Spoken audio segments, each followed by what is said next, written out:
Question था कि sir क्या मल्टीपल पर्सनैलिटीज होना, कि अलग अलग जगह पे अलग अलग तरीके का बिहेवियर करना, क्या ये अच्छा है, क्या ये बुरा है?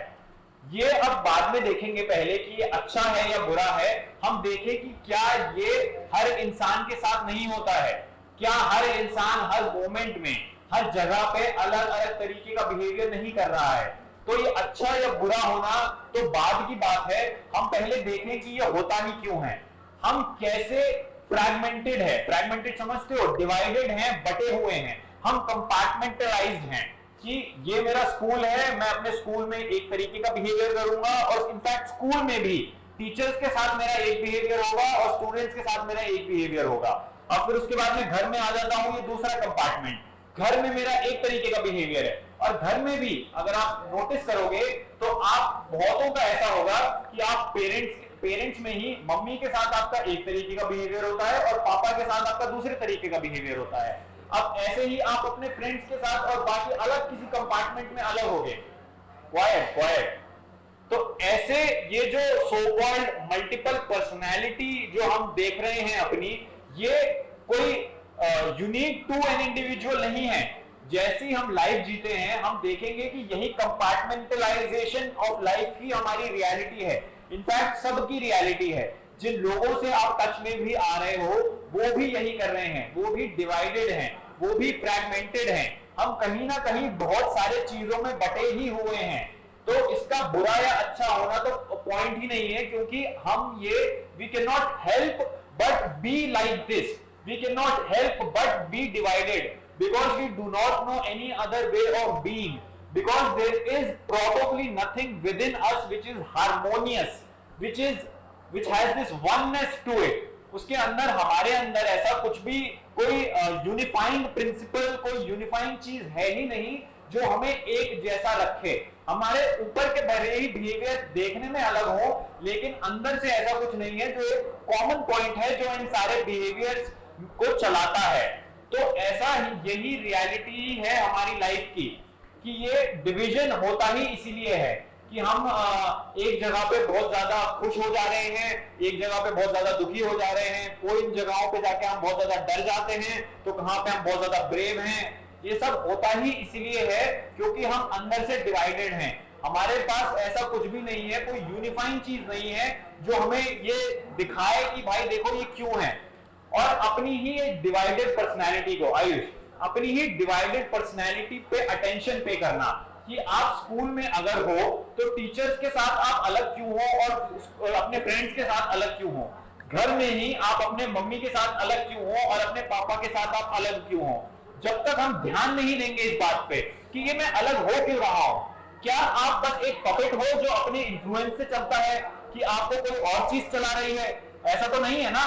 बट जैसी मेरी लाइफ है लग तो ऐसा ही रहा है कि ऐसा ही है कि मैं एक पपेट की तरह काम कर रहा हूं, कि मेरे को एक जगह पे मेरा एक तरीके का बिहेवियर होता है, दूसरी जगह पे मेरा दूसरे तरीके का बिहेवियर होता है।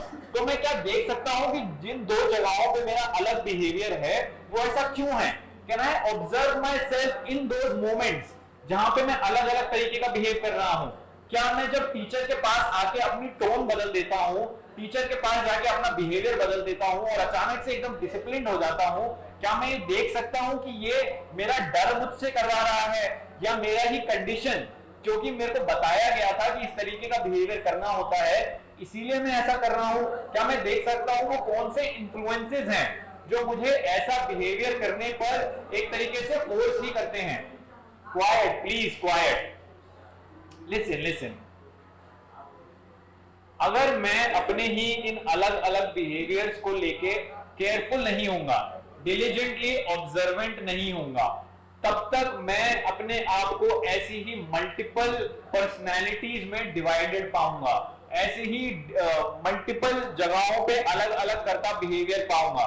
क्योंकि अगर ये मेरे पास ऐसा कोई ध्यान नहीं है मेरा इस पे, तो मेरे ही फियर, मेरी ही ग्रीड या प्रॉब्ली मेरा ही कोई बिलीफ, मेरी ही कोई कंडीशनिंग मुझसे ऐसा करवा रही हैं कि मैं एक जगह पे एक तरीके का बिहेवियर इसीलिए कर रहा हूं क्योंकि मेरे को बताया गया था, मैं बचपन से ही ये करता आ रहा हूं और वो बचपन का बिहेवियर ही चल रहा है और वो मुझसे ऐसा बिहेवियर करवा रहा है, वो मुझसे एक तरीके की ऐसी पर्सनैलिटी या सो कॉल्ड ऐसा जिस तरीके का जो मेरा डिमीनर है, वो डिमीनर मेरा आया ही इसलिए है अभी क्योंकि मैंने यही करा है बचपन से। तो क्या जरूरी है जो मैं शुरुआत से करता आ रहा हूं वही मैं आगे करूं? ऐसा जरूरी तो नहीं है ना। तो to be careful to see how I switch, how I behave differently, how I adapt pick a certain tone, how I change my body language according to situations around me, how my body language is different with one set of people and how my body language is different with other set of people. To observe your own body language, to observe the words that you use, कि एक जगह पे मेरे इस तरीके के words use करता हूं मैं और दूसरी जगह पे मैं दूसरे तरीके के वर्ड्स यूज करता हूं। ये ऑब्जर्वेशन ही आपको हेल्प करेगी वो यूनिफाइंग फैक्टर को एक तरीके से जगाने के लिए, उसको पैदा करने के लिए। ये यूनिफाइंग फैक्टर अभी डेड है, या ये यूनिफाइंग फैक्टर अभी बहुत सारे ही इन्हीं इन्फ्लुएंसेस से ढका हुआ है हमारे अंदर कहीं ना कहीं, बट हमारी ही कंडीशनिंग, हमारा ही डर, हमारे ही अलग अलग तरीके के जो इन्फ्लुएंस है हमारे ऊपर, ये हमें ऐसा फोर्स करवाती हैं अपने आप को अलग अलग तरीके का बिहेवियर करवाने के लिए, अपने आप को अलग अलग तरीके के जगहों पर अलग अलग तरीके का बिहेवियर करवाने के लिए। और जब ये self observation, understanding of one self, how I behave differently at different places, ये नहीं होगा तब तक मेरी पर्सनैलिटी वैसी ही कंपार्टमेंटलाइज्ड बनी रहेगी कि मैं कुछ लोगों के साथ किसी तरीके का होऊंगा, दूसरे लोगों के साथ दूसरे तरीके का होऊंगा। जब तक मैं ये नहीं देखता हूं, जब तक मैं अपनी ही लाइफ के उन मोमेंट्स में जैसे ही मैं स्विच होता हूं, जैसे ही मैं डिफरेंटली बिहेव करने लग जाता हूं, मैं देखूंगा नहीं कि ये क्यों हुआ है और उसको स्पॉट नहीं करूंगा, तब तक मैं कंटिन्यू ही करता रहूंगा इसी बिहेवियर में, इसी ही मल्टीपल डिफरेंट अलग अलग तरीके के पोल्स में। मेरा एक पोल पे ऐसा बिहेवियर होगा, दूसरे पोल पे दूसरे तरीके का बिहेवियर होगा। यही कंटिन्यू होता रहेगा if I am not careful, if I am not watchful of my self. मेरे पे मेरा नहीं ध्यान होना ही मुझे इस तरीके का बिहेवियर करवाता है।